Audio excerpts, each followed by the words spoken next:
On the back of their FA Cup triumph, it's a crucial summer for Manchester United. Off the pitch, they have new investments. On the pitch, they are still trying to catch their rivals. What will the new season bring for one of the world's biggest football clubs?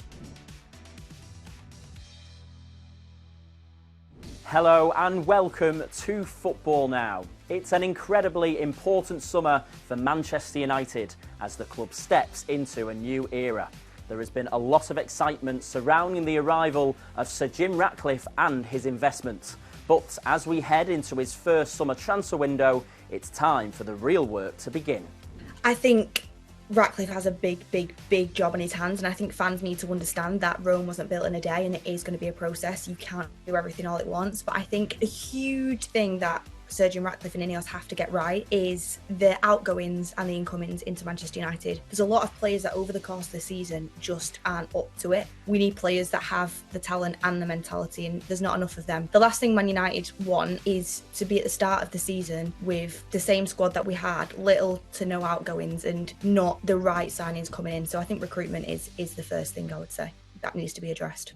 Well, a difficult season for United in the Premier League was saved by an FA Cup victory in May against Manchester City. It was that cup win that likely kept manager Erik ten Hag in his job. He's been given more time, but what does he need to do to stay at Old Trafford for the long term? I think next season is going to be absolutely huge for Erik ten Hag, and there's a lot of things he needs to do. He's got things under his belt that he can use as a way to convince Manchester United fans and people around him that he should be Manchester United manager, and that is back-to-back trophies. I think you'd struggle to find a manager that could win back-to-back trophies whilst inheriting the worst point-scoring ever Manchester United side. So that is huge that he has to show there on his CV. Ineos have not been certain on him, and we know that because the news has come out that they've not been certain on him. Any sort of inkling that he isn't up to the job, I think he could be gone. Erik ten Hag, he needs to get the players firing on the pitch. We need to have consistency. We don't need to have 4-0 away at Crystal Palace and then beating Manchester City in the FA Cup final. We need to be consistent throughout a season. So consistency is massive for Erik ten Hag, and proving to everyone that he does have a style of play that is going to be able to be entertaining but also win Manchester United football games on a weekly basis. Well, the opening of the transfer window means a huge expectation on Ratcliffe to bring some new players to the club. The current United squad has been heavily criticised. So, where should they look to strengthen this summer?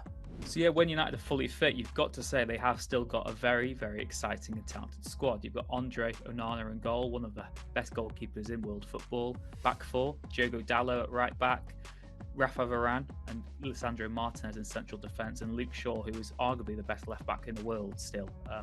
Midfield, Casemiro.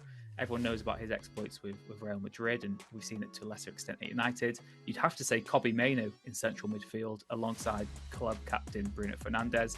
And in attack, maybe there's a little debate here still, but Alejandro Garnacho has made the right wing role his own this season. Marcus Rashford, when he is on it, is still one of the best forwards in world football. And then you've got Rasmus Højlund as well. Still lots of untapped potential. We've seen enough from him so far to suggest he could become one of the world's best strikers. I think you've got to look at the spine of the squad, really. I mean, United need a new top-class centre-back who can start every single game. Jared Brantwaite at Everton is one of those who appeals to the club. And then there's the replacement as well for Casemiro. United need someone who can boss the midfield, who can be that commander, really, in central midfield for them. You also look at left-back. Luke Shaw, when fit, is arguably the best left back in the world, but he's not fit enough for United. They will look at signing a new left back this summer if they can.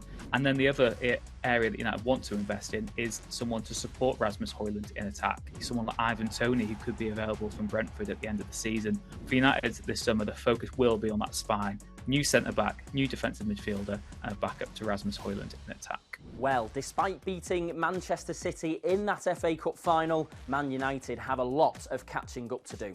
It's been over a decade since United last won the Premier League title, and in that time, their noisy neighbours have won 7 titles. So what has it meant to United fans around the world to have seen their rivals become so dominant?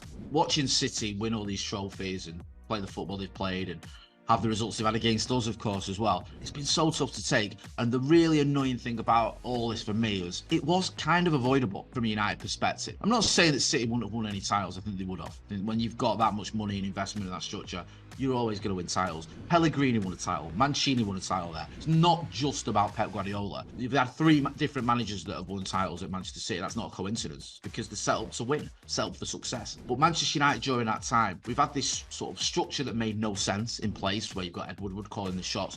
You've had manager after manager after manager who's not quite been at the top of their game. We've got Louis van Gaal probably 20 years past his best. Jose Mourinho was on the decline by the time we got him. Yes, they had some success winning the FA Cup, the League Cup or whatever, but it's not the success that you want. You want to be challenging for Champions Leagues and winning league titles. So Manchester United have sort of dropped the ball whilst our rivals have been flying. Yes, it's been a memorable era for Manchester City, but from next season, all eyes will be on Manchester United to bounce back. Let us know your thoughts using the hashtag FootballNowManchester. That's all we have time for from our studio here in Doha. We'll see you next time. Bye for now.